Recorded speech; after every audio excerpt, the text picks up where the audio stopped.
Okay, so in this film I'm going to be talking about our autumn term focus from our 8-week plan, which was spelling. This focus started just as all of the other focuses with a school assembly, and in the assembly we were speaking to the children about what it looks like to be a good speller and actually where they think they are at the moment and how we want them to improve and get better and be better at spelling by the end of the focus.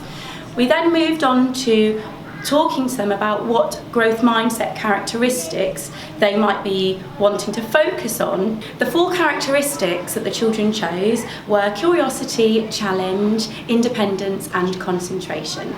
And so throughout this focus it's been something that we're really thinking about and the children are talking about and are all around the school, things that we can do to help us become better spellers.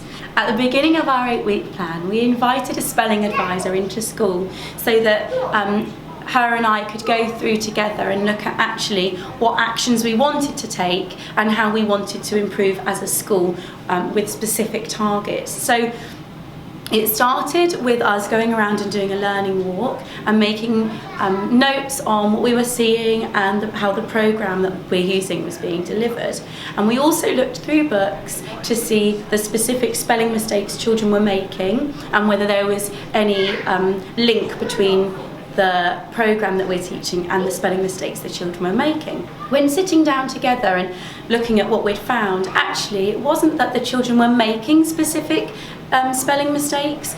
It was more we needed to work on the consistency in the way we were delivering the spelling programme, and that because of the inconsistencies that was leading to some misconceptions with the spelling for the children. So it wasn't that the children weren't passionate about spelling, it was just that we needed to tweak a few things we were doing as teachers and the way that we were delivering the programme.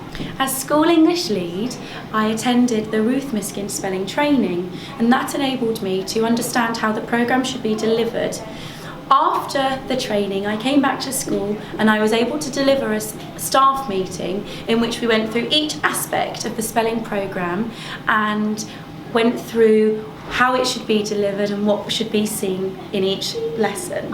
As part of our 8-week plan, all of our staff meetings were dedicated to spelling. We started off looking at how we could ensure consistency throughout the school and making sure we were all setting high expectation of the children within those lessons.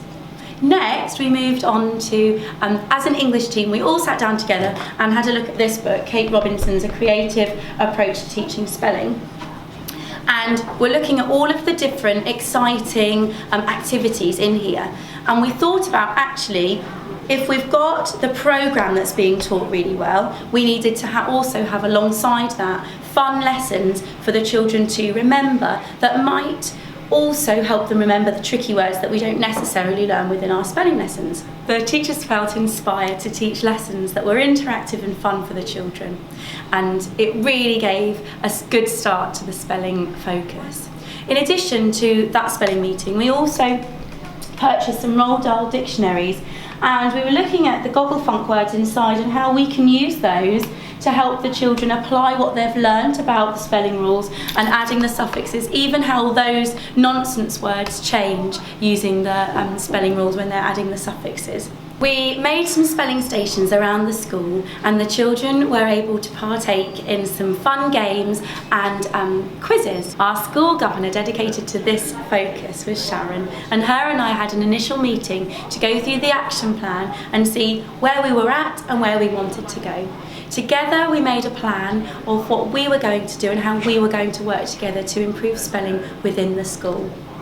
We started by doing a learning walk and looked at all of the different aspects that I'd worked with the teachers in the staff meeting, and then together we sat down and thought about our main areas of development. Later on, she came back at the end of our focus and we went round again together, and her feedback to us as a staff was fantastic. She was able to talk confidently about what she wanted to see the spelling was going to be like, and she was also able to say how she thought it had improved. And it was really important to us as a school that our governors can also see the improvement and the impact of our 8-week plan.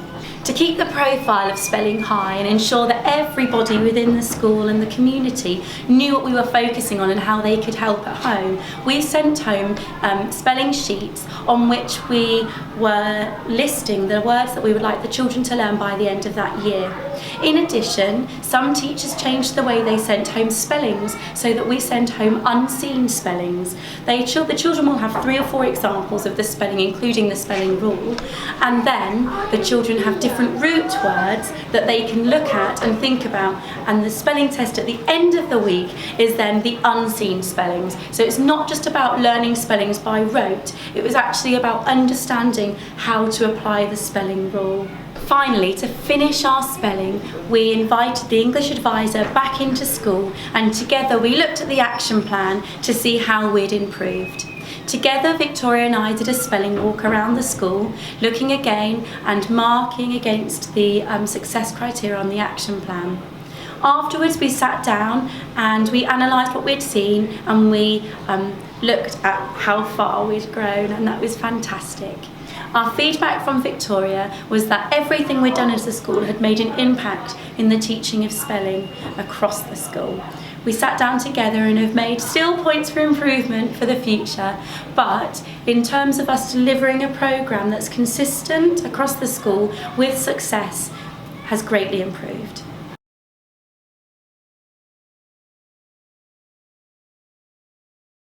You get through more of the activities, because before we didn't get through all of the activities, and now we do.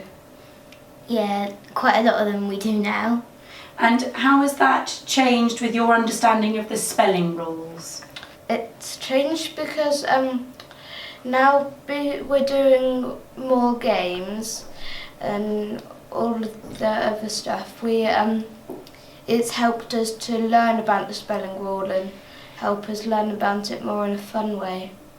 And you were talking about the spelling games, so tell me about what you're doing when you're doing those games. So when we're doing the games, we're talking to our partner and asking them to spell the words and make up rhymes and stuff like that to help us spell.